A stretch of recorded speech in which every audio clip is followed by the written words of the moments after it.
Well, we did running backs on a Tuesday. It's time for a Thursday edition of the Audible, and we're talking about wide receivers, same old faces and new places. And what does that mean for Jerry Jeudy? Can he finally get over that 1,000 yard hump now that he's with the Cleveland Browns? Maybe. I feel like there's more working against him than for him here. I suppose what's working for him, Cease, is uh, the Browns, and now very smartly dating this show and saying that as we hear Jalen Waddle's getting 28 million a year, they get out ahead. I don't remember the numbers, Cease, on Judy's extension, but it was like, wow, it's classic. We're paying you for what we think you're going to do, not what you haven't done. Really, Mhm. if we're talking about Judy, as you allude to with 1,000 yards. And the other thing was with Deshaun Watson, it seemed like they wanted to carve out lots of layups with Elijah Moore. And that didn't, Elijah Moore, well, that's a story we could revisit. But it does seem like even with Njoku and Cooper, there's a role there for a third receiver, and maybe Judy could be that guy. And look, you can speak better to this than I can, Cease, but Denver wasn't exactly a place conducive for hitting your ceiling on offense the last few years for any number of reasons. So, but I look at on the other side, the limiting factor of Deshaun Watson. And you very smartly brought up Jameis Winston and the idea of, well, if we start to think of Deshaun Watson as maybe a step or two out on the plank, who's behind him? Who's the alternative after seeing what Joe Flacco did? So, maybe Jameis Winston could save Jerry Jeudy, but I don't see Jameis Winston's style or save the Browns offense. But I don't see Winston's style meshing with Jerry Jeudy. I don't think rhythm passer when I think of Jameis Winston. I think that's much better for Amari Cooper. So it's hard for me to see the bull case for Jerry Jeudy, but the Browns obviously do.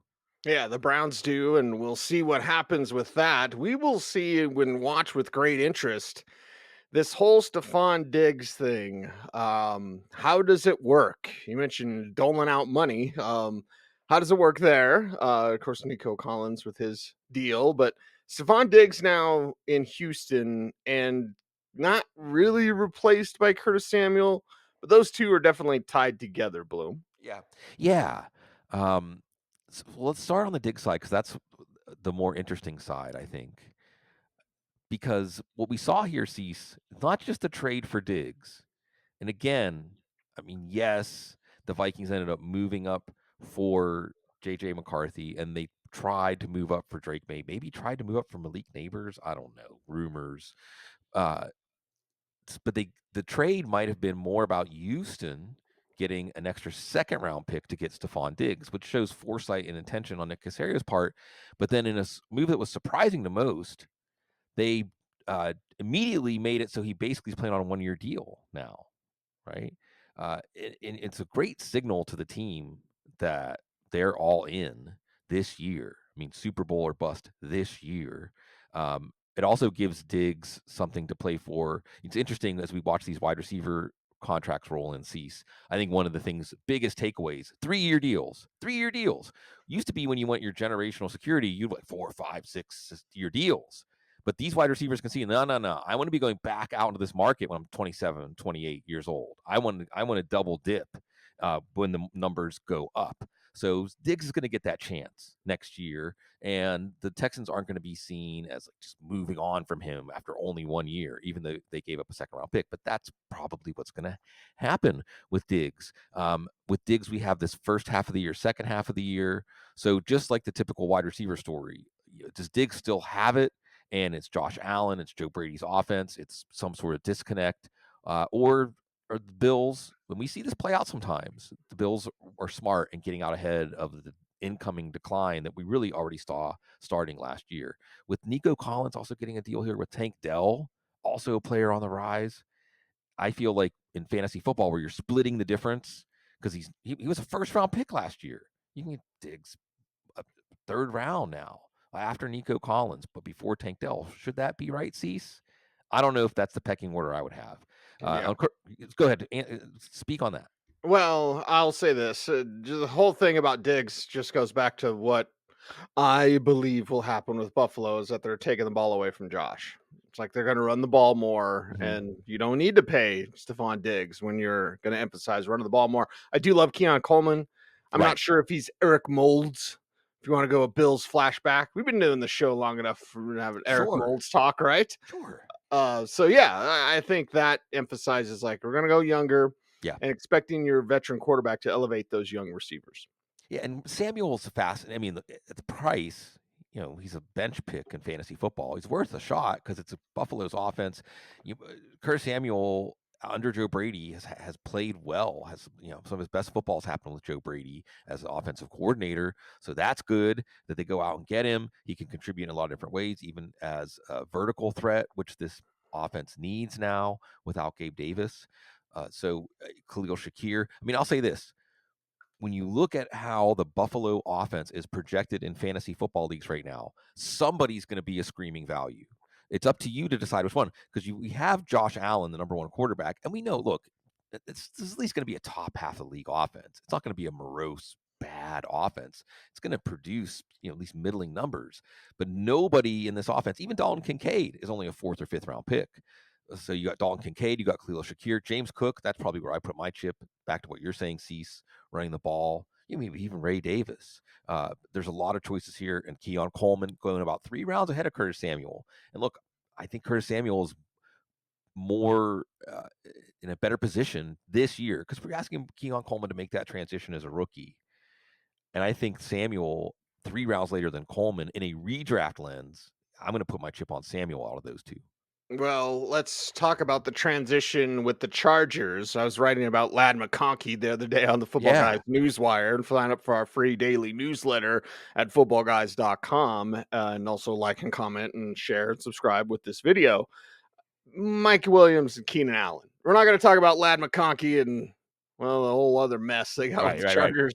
But let's talk about the two guys they moved on from. And Mike Williams going to the Jets, and Keenan Allen, of course, catching passes from Caleb Williams when Caleb can complete them. It's very odd that in OTAs where it's usually like, well, I can't believe how great this guy looks. Right, And right. trust me, I'm part of that. I'm going to watch Bo Nix here in about 20 minutes.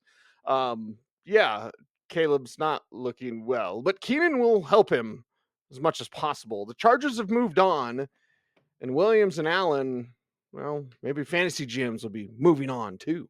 Yeah, that's the question, right? Is there something here with either of these guys? And again, we start with situation. Fantasy football choices for the Bears are going to be a wide receiver are tough because DJ Moore, who if you don't bring in Keenan Allen, DJ Moore as a second round pick is a slam dunk. But you bring in Keenan Allen, and draft Rome Odunze, uh, Keenan Allen, who was elite on a PPR scoring level, a top 3 option last year before he got hurt. But is he going to play that role with Caleb Williams? Doubt it. And you have these, not just Mike Williams, who went down, but you have now 2 compelling options outside. You also have 2 tight ends in Cole Kmet and Gerald Everett. So all this points back to, wow, Caleb Williams could hit if Caleb Williams is ready. But like what he's saying, well, we're not seeing that drumbeat start yet. So it makes you want to just kind of move on from everybody in this offense for now, because unlike what I was just describing with Buffalo, I feel like a lot of those Buffalo guys, except for maybe Dalton Kincaid, are being drafted closer to their floor than their ceiling. But I think most of these Bears passing game options are probably closer to their ceiling. Uh, Now, Mike Williams is going to bring in the Jets. I almost feel like I could do any levels of examination here, Cease, but I'll toss it before I do any closer examination. This doesn't even have to do with Aaron Rodgers as much as it is just Jets and Yeah, Nathaniel Hackett. right. I mean, how is something good? I mean, Brees Hall, I guess. How else could something good come out of this? I don't think it can. Well, you want to talk about putting your chips down. This is like, I don't know, double zero on Yeah, the roulette wheel. Like, yeah, okay, if it hits, it's going to be awesome, but chances are very right. low. Cease, I continue to be fixated on this picture that popped into my head recently during a show of it's almost like we're interviewing and hiring the 32 franchises to develop our players or look after our interests, you know? And imagine sitting at the table with like Aaron Rodgers and Robert Sala and Daniel Hackett and Woody Johnson, and Joe Douglas and like, okay, give me your pitch. What's your plan? Right. So that Mhm. I'll want to draft your players. No. I mean, wouldn't that's a no Grandpa Simpson with the walk in the door, walk out, just walk right out. Once you see Aaron Rodgers and the crazy eyes, it's like, no, I don't think you're my quarterback. So that's the hard thing about Mike Williams. You got a timetable. Will he be ready week one? How effective can he be early on? This is again, if you want to believe in Garrett Wilson and the Jets in general. Brees Hall practicing on the rehab field. Just watch that. We're just looking for breadcrumbs right now. Um, yeah, it's hard for me to get excited about taking any Jets. Yeah, period. Point blank, period. Let's discuss the guy. I don't know, one that got away. You can't really say that, Bloom. They always have the money. They Mhm, always have the mhm, money. mhm, So, Jacksonville, you didn't want Calvin Ridley? What? Like, we praised Jacksonville, like, oh my God, they got Calvin Ridley, right? What a move. And if it works, it's going to look pretty good. And then it looks pretty good. And then they're like, nah, let's get Gabe Davis. Now, I did write about Gabe yesterday in the Football right. Guys newsletter. Make sure to like and comment and share it, all that. But like, Gabe Davis, okay, you're gonna rely on him. And well, now Calvin Ridley has a And new yeah. zip code as well. Yeah, Jacksonville's odd. There was some speculation that they were waiting out the deadline for the second round pick to turn into a third round pick in the trade. Ugh. And then if you're following that speculation, well, you're giving other teams a chance to come in and make some sort of sweetheart last second deal. Is that what happened? Even whenever Gabe Davis was signed pretty early in free agency. Even when Gabe Davis was signed, there was a pretty steady chorus from the beat writers and national type saying, "Oh, the Jacksonville's still totally in on Calvin Ridley. Don't assume that this means that Davis is a Ridley replacement." And even the fact that they draft Brian Thomas, they do trade down. So they weren't married to the idea of taking Brian Thomas. They were looking to get some extra draft capital, and they rolled the dice on him not going. Uh, that even seems to say like now we're trying to get somebody that we hope can become what Ridley was or what we hoped Ridley was going to be for us. Um, so yeah, Gabe Davis. I mean, as soon as Brian Thomas is drafted, even with Zay Jones now in Arizona, as soon as Brian Thomas is drafted, you're not really that excited for Gabe Davis. I mean, if Trevor Lawrence's deep ball is going to unleash somebody now, it seems more likely to be Thomas than Davis, even though Yes. tactically, yeah. And I mean, and then there's Christian Kirk is there. Tactically, this makes this offense. Because the thing about Trevor Lawrence in this offense is it just it's been like a horizontal attack. And look, Trevor Lawrence isn't Jeff Garcia or something like that. I mean, there's so much more there. And now with this vertical element, maybe there's more to be unlocked here. Tennessee's much more interesting in the same division, much more interesting simply because, again, I'll keep quoting this. We all get tired of hearing me say this. Matt Batanti, who has forgotten more about offensive line play that I'll never, ever, ever know, said that Bill Callahan, on his scale of 1 to 5 in offensive line coaches, is a 6. Okay. And that's the problem. Now, you might say, well, no, the problem's Will Levis. I mean, if you think the critical point of failure in this offense is Will Levis, well, then no offensive line upgrades are going to matter. But if you have an offensive line upgrade, you have Ridley and Hopkins, and look, OTA buzz, Traylon Burks. At least we can say this, Cease. You know, delve back into your years of covering the NFL. At least he gets a fresh start. Yeah. Yeah. Yeah, for sure. I mean, and everybody's saying a lot of positive stuff about him. Now, this could be part of a plan or a program to like build his confidence back up or whatever, but that's just showing some positive intention there. And you can have Traylon Burks in a role that suits Traylon Burks instead of miscasting him as the AJ Brown replacement. You have the AJ Brown replacement in terms of like your X receiver and so on. So you have these 3 wide receivers. You have Chigo Okonkwo, still an ascending player. You have 2 very good running backs in the passing game in Pollard and Spears, and you have everybody saying they're going to pass more. Everybody, OTAs, coach speak, whatever. Everybody is saying, players, coaches are all saying we're going to pass more. Hmm. So, eh, you know, could Will Levis even have like a Case Keenum kind of year or a Daniel Jones kind of year that is a false positive? But because of what they've assembled here, they're going to sneak up on opponents because playing Tennessee has not meant get ready for 45 pass attempts.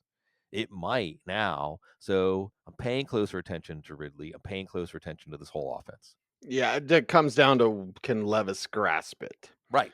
We'll see about that. We know Pat Mahomes can grasp it with his dynasty in Kansas City. Bloom, you love hearing me say that. Yeah.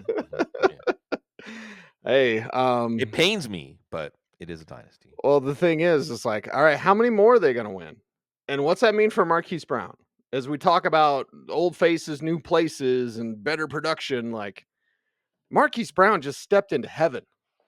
It's called wide Sure. receiver heaven in a situation where they were down last year with a bunch of meh Yeah. receivers and they won the Super Bowl.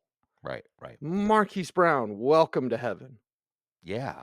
And this is not, he hasn't gotten to too lofty of a place in the drafts yet. That's the thing, right? Right, right. If you look at drafts, um, you have all three of these guys basically, and isn't Worthy on the rookie wide receiver hamstring uh, Red Cross wagon right now? Like there's like 3 or 4 rookie wide receivers that have already like pulled up a little lame with hamstrings early in the calendar. Strike one. Roshi Rice, we all know what's going on with him. James Palmer, your buddy James Palmer, saying yes, Love him. they're expecting a suspension. And then you have Brown. They're all going in the same part of the draft. So I like this because it's the hive mind saying around the 6th round or so, 5th, 6th round, which Kansas City wide receiver do you like? You can't, unless you're at the turn or having picks close together, you're probably not going to get to double dip. Why would you want to double dip? Right. First one is the one you have the most confidence in. So I'll toss it back to you this way, Cease. And I mean, I think Marquise Brown is where you probably want to put your chip out of the 3 right now. He's the only one with any momentum. He's been super productive at times. Kyler Murray, with Lamar Jackson. Does it matter, Cease, that at the NBA playoffs, Mavericks, courtside, contingent, it was Marquise Brown with Patrick Mahomes, and Rice was there, but in a different area. Does that matter? Yes, yes, 1000% that matters. Because again, they always have the money and you always have the seats. You're going to sit with who you want. Hmm. Did it matter who you sat with in the lunch room Yeah, in high school or grade school, right? Did it matter when you'd come in yeah. from recess and you'd go to lunch who you were sitting with? Yeah. Oh, Hell yes, he's yeah, that hey, matters. that's where my very first fantasy that I ever played in was just the 3 of us, Jim Sirianni and Al Morgan. What's up, guys? Hockey, and we would just do it day by day. We would score it, hand score it from the newspaper, from the box scores from the Nice, day before at our lunch nice. table. So, yeah, man, lunch tables, that's where lots of good stuff happened. That's the question, Cease.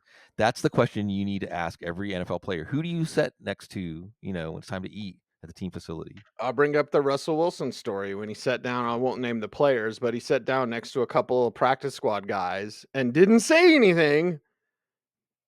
And then when he did, he was talking about how his second butler had the Right, day off. He didn't right. know what he was going to do. To a couple of guys that make, and granted, this is a lot of money for regular folks like you and me, Bloom, but like these practice squad guys making like 8 grand a week, you Mhm, know, mhm. and don't have any security. And Right. here's Russell Wilson with his million zillion dollar deal and superstar wife and superstar lifestyle. He's like, my second butler is off today. I don't know what I'm going to do.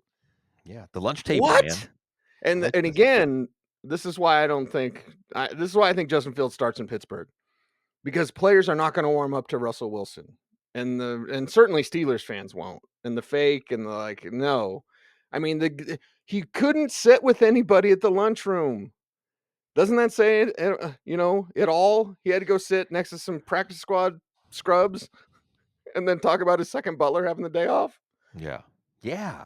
The lunch table analysis is great, I We'd it sit next to each other at lunch, Bloom. yeah, I think so. I think so. Although, well, see, I do think we would have naturally sat at different tables. Yes. But I was the kind of person that could sit at just about any table in the Yes. lunchroom Oh, and yes, be I know you okay. could. Yeah, And be mhm. okay. And there was only like 120 people in my graduating class. It was a collection, Bentworth High School, class of 93. It was a collection of like 6 or 7 small towns and the people that lived in between on farms and things like that.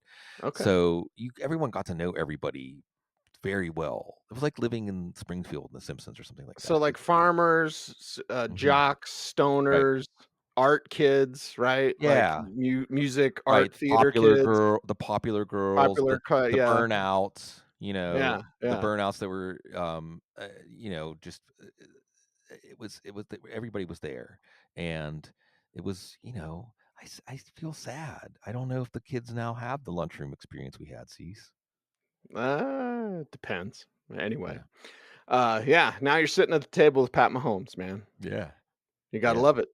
Yeah. Absolutely gotta love it. That is a wrap for today's program. Help us out on YouTube, and well, you do that a few ways. One, subscribe to all of our channels. Got more than one. We got 3 channels now. The Audible channel. About 50% of our viewers aren't subscribed, so subscribe, please. You want to help the show, you want to support the show. That's the best way to do that. Then, of course, follow along with our Football Guys Fantasy Football channel and our Football Guys Dynasty channel. Follow all of us along at footballguys.com. Check us out. Free daily newsletter. Bob Harris. I always lead with Bob. Lead with Yeah. Bob, man. Bob Harris. Cecil Lammey, third person. Sigmund Bloom. Joe Bryant.